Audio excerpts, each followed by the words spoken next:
Ladies and gentlemen, welcome to our second press conference of today, dealing with matters related to gaming and DLT technology, where Financial Services and Gaming Minister Isola is going to take us through these issues. We're a little delayed because there's been a power cut arising from a worker drilling through one of the unregistered MOD cables in the area of the new Midtown Park. Luckily, he is perfectly well. My first concern was to ensure that he was well. Power has now been restored throughout Gibraltar. And when we have a new distribution network, these things will not happen. The new distribution network is already being laid. We can't lay that more quickly because otherwise all our roads would have been dug up at the same time. But progress is coming in respect of these areas, and the investment that we're making in the distribution network will soon also be felt. But the key point is that the worker who went through that cable is well, and I'm sure I speak for all of Gibraltar when we say that should be and is our primary concern. So, Isola, on issues relating to gaming and DLT, over to you. Thank you very much, Fabian. I think it's widely appreciated and known across Gibraltar that the gaming community is an extremely important one. It's been here for 25 years. We've managed it very, very successfully, and we've seen it grow exponentially over that period of time. I remember in 2011, at the time of the new dawn and the general election, when those were saying that they were worried about the gaming community and whether the GSW government would be able to handle and manage the gaming sector in as effective and as good a way for Gibraltar as the GST had previously.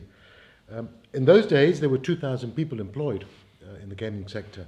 Today, despite Brexit, despite amalgamations, despite mergers and acquisitions, we have over 3,500 people employed in our gaming community. So a significant increase despite all the challenges we have faced.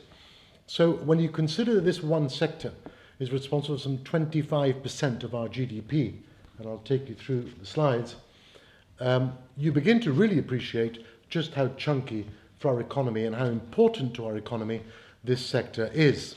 Over 100 million in direct revenue to government coffers. That's a significant payment and a significant contribution of direct revenue, because of course, apart from that, you will know that our hotels, our bars, our restaurants, our lawyers, our accountants, our banks, our fund managers, our wealth managers, our telcos who supply data, and our data centers all provide important services to them and all have people that work exclusively for the gaming community. So a very important part of our local economy, and anybody that is really thinking about Brexit planning, anybody that is thinking about a long-term view and a strategy for the future for Gibraltar's economy cannot do that without taking into account the gaming contribution to the economy, cannot think about how we could be impacted upon, cannot do it without seriously looking at the contribution to our GDP, the contribution to our economy of the gaming community. And so it's interesting to see that for the second election consecutively, the GST have abandoned and forgotten the gaming community. It's absolutely remarkable how a group of serious politicians apparently can come to the people of Gibraltar and say, we are going to have a 30-year plan, and forget to discuss, mention, or even talk about 25% of our GDP's worth, which is our gaming community. But they found time to talk about jet skiing and fishing trips and kayaking, even talk about a Gib tourism app. But they forget to mention gaming. The only reference to gaming in their entire manifesto is when they talk about Ferry Ballesteros' background, because he used to be in gaming. Yet, there is no mention of what their plans are, of what they intend to do, of how they intend to strengthen it, how they intend to work on it. Nothing. Zero. So, when I look at that, it tells me these people, one, haven't done their homework, haven't appreciated what the component parts of our economy are, because how can anybody honestly talk about a 30-year plan without even talking about gaming and its contribution to our GDP or its contribution to our economy? So, We will do what responsible parties do at election time, which is tell you what we're going to do, because there is plenty of information on our manifesto about the gaming community. The interesting thing is that the gaming community know full well that when the times have been tough, the party that looks after them is the JSLP Liberals. When they faced a challenge with Brexit, we were there to ensure they were the only jurisdiction in the world that had guaranteed access to the United Kingdom market. The United Kingdom market is the biggest gaming market in the world today. That may change in the future, but today the UK market for all of our gaming operators is the chunkiest bit of their businesses. And so access to that market is important. So when Fabian and Joseph went to the United Kingdom under the JMC and guaranteed it for Gibraltar operators, they appreciated it, they understood it, and they knew exactly what it was that we were doing. But of course, they knew what we were doing because we were talking to them, engaging with them, and informing them throughout the entire process of what it was. And that it was what that led to the MOU between the UK gambling regulator and our own gambling regulator, bringing us closer together, bringing our industries closer together so we can work better together to keep bad actors out and good operators in with access to the UK. So as you'll see from the slide, we are preparing our legislation for the next generation of gaming. The legislation that we have has served us well, but now it needs a review, a refresh. We started that just before Brexit. We pressed pause to focus on Brexit, because that was what was important at the time. And now we are concluding our review into the gambling legislation. You will recall 3 years ago, we had the report with the four Peters, who assisted us in compiling that report. We've consulted with the entire gaming sector. All of our operators have responded and discussed the gaming review, and we are now finalising our proposals to take our legislation to the next level for the next 20 and 30 years. We'll continue to work with the Manchester government in the UK to ensure that our operators have the protection that they require and they deserve. We've already committed to enhancing the resources of our regulator to better support the sector. We've done some very interesting work with the Centre of Excellence at the University of Gibraltar. The University of Gibraltar is, through money paid for by the gaming sector themselves in fines, we've reached agreement with the gambling regulator in the UK so that when they are fined, that money can be used to fund research into gambling and gambling problems. So we will have several millions of pounds to enable the University of Gibraltar to become a centre of excellence in research into gambling, gambling problems, and how our firms can be better equipped to deal with the future. As well as that, we are designing a bespoke course for our gambling companies in Gibraltar to enable them to be the only jurisdiction in the world where the university in their jurisdiction will provide a bespoke course on anti-money laundering, problem gambling, responsible gambling, all the things that are of importance to these firms today. And so that for the GBGA and for our operators is an extremely important part of what we're doing.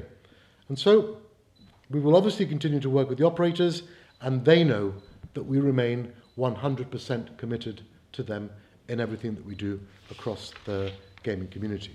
So for us, they know that we are their trusted partners in working with them, ensuring that they continue to grow and we continue to grow with them, as we have done since 2011, bringing our numbers up from 2,000 to 3,500. That concludes our presentation on gaming. If there are any questions on gaming, I'll be very happy to take them. If not, I will happily move on to DLT. DLT? Shall we do all the questions together? At the end. We'll do all the questions together Okay. at the end. The world's first DLT legislative framework. We started 5 years ago. I was in the Cayman Islands representing the Chief Minister 6 weeks ago. And I sat as the Minister for Financial Services of the Cayman Islands, Tara Rivers, got up and spoke about what they were doing about the DLT framework. And she got up and said, we've now set up a working group on DLT and what our plans are for the future of the space, because it's fast, it's growing, it's here, and it's here to stay. I got up immediately after her and said, we did that 5 years ago. We were the first jurisdiction to seriously consider the DLT space. And in October of 2017, we issued the legislation, which was going to Parliament, with an effective commencement date of the 1st of January 2018. And that's what we did. And when that came into place, we were the first jurisdiction to have in law a framework, core-based, principles-based legislative framework in place. And what happened since then? We had a 12-month period during which some firms transitioned because they were here before the 1st of January, and others came in and applied. And through that time, we've now got some 15 new businesses who are licensed in Gibraltar, with people here, working here, using the DLT framework to bring them certainty in the space that they operate in. A press release will be going out later today announcing another licensee, Bitso, a very large Mexican firm, just today being licensed by the Financial Services Commission. And there are a number more still in the process, and there are a number more in early stages of that process. But if you look through what it is that we've done, everywhere that we've gone in our business development and our marketing campaign, whether it's Asia, where we brought back Huobi and a number of others from Hong Kong, Latin America, Bitso, Zappo, RSK, Europe, Eastern Europe, Western Europe, wherever it is that we've gone, we have brought business back to Gibraltar.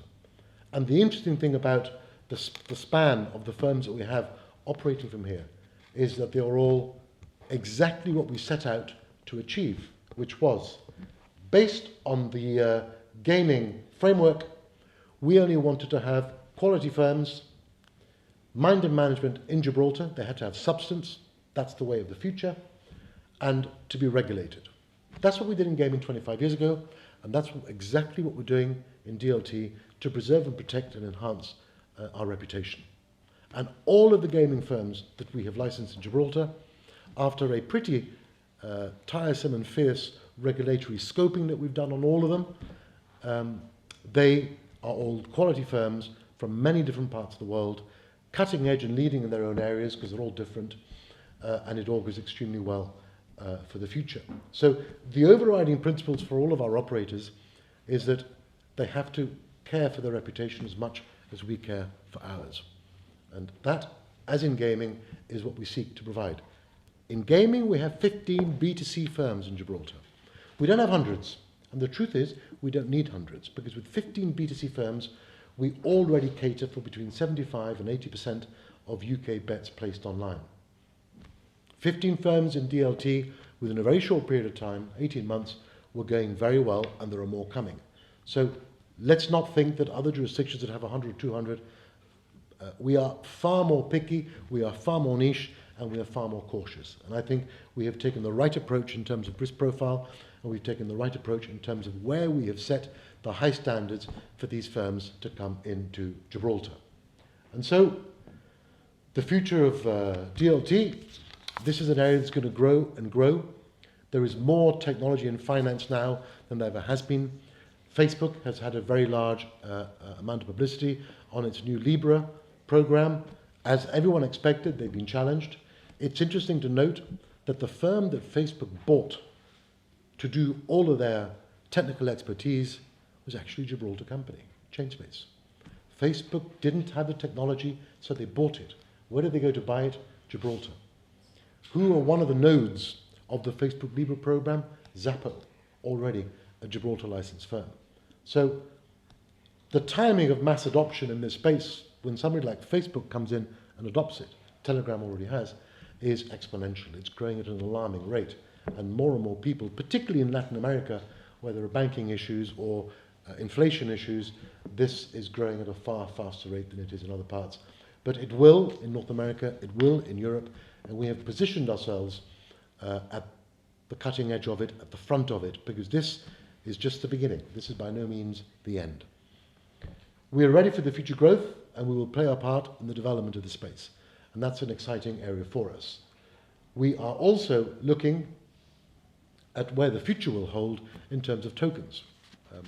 Some of you may have heard on GBC that we pull back from token regulations. And the reason is simple. All of our lawyers, it's very unusual that we get lawyers in a room agreeing on anything. They agreed on this. It's not fit for purpose. Hold back. Let's see what happens and what moves on. The FATF have issued their own recommendations, in particular Recommendation 16, which is called the travel rule, assimilating DLT firms to banking in terms of the information on customers they have to pass. We are looking at that. We will have a solution for that. And we will move on tokens as and when we're ready. And there are some very interesting things that we are working on, which I can't say as yet, but if re-elected, we will be delighted to implement very shortly thereafter. Thank you. So thank you all very much indeed. You see, when you listen to Albert Isola, this morning you listened to John Cortez on the environment. Yesterday you had a chance to listen to Gilbert Ligudi on tourism and Paul Avang on transport. You come to these press conferences, you see our presentations, you look in detail at the plans in our manifesto.